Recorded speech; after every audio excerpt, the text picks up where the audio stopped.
Thank you, Chairwoman, members of the committee. The legislation that I put forward is known as the Ultrasound Bill.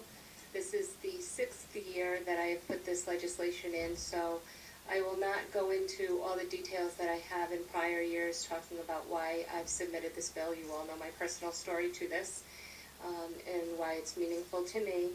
But there are a couple things that I want to point out. First, I do want to point out, given the messages and some of the emails that I've received today, whether we are pro-choice or we are pro-life, we all believe in the stand that we are taking, and I would hope that we can be respectful on both sides, or whether you're down the middle on this, and that we choose not to use words as calling each other foolish or stupid, which is what I'm seeing. So I will ask that everybody keep this respectful, no matter what side you stand on. So with that being said, there are changes to the legislation that have been submitted this year, because in the past there was confusion, and I want to make sure there's no confusion. So if you go to page 2, lines 12 through 14, this is new language that has been added. And it says, no requirement to view ultrasound images. Nothing in this section shall be construed to require a woman to view the ultrasound images. Neither the physician nor the woman shall be subject to any penalty if she refuses to look at the presented ultrasound images. This language was put in there because the true intent of this legislation is pro-information. It's to make sure that the woman or the girl has all the information possible when making a decision. And through testimony that we've heard in the past and testimony we made here tonight, in the past that hasn't happened. And in the past, even there was one woman that testified that she asked to see the image and was told no.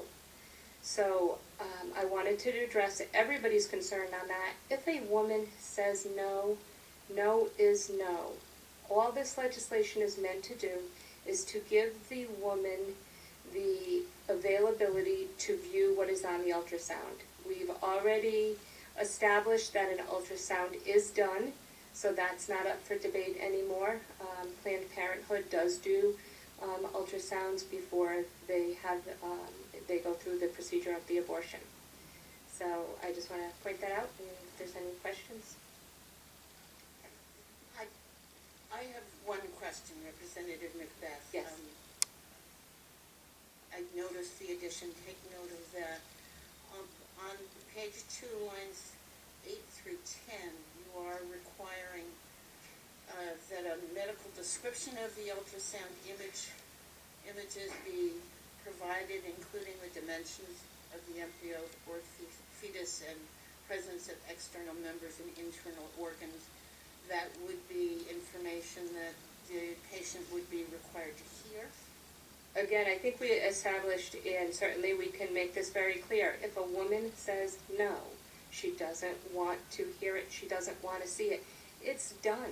All this, the intent of this legislation is to say, okay, we're here, we have an ultrasound, would you like to see it, do you want to hear about it, and if not, that's it. Thank you. Thank you. Other questions for